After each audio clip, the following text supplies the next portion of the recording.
Prepac uses high-quality, precision hardware to ensure product assembly is as easy as possible, and our products are durable. This video will introduce you to some of the commonly used hardware you will encounter when assembling your product. The cam and connector system is a durable way to connect pieces and eliminate the appearance of screw holes.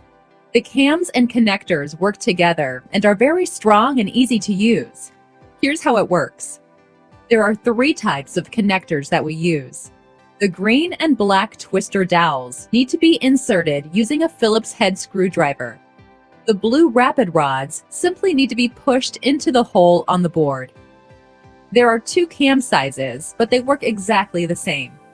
Insert the cam into the side of the board, making sure that the arrow facing the open part of the cam is lined up with the hole on the edge of the board.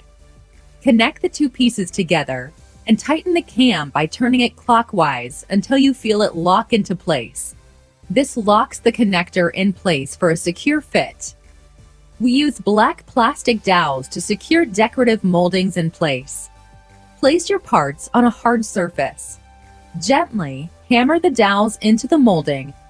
To attach the molding to the top, place the top on the floor and apply firm pressure to the molding until the dowel is fully inserted. To attach the side or front molding, line up the dowels and apply firm pressure until the dowels are completely inserted. Do not use a hammer on the molding.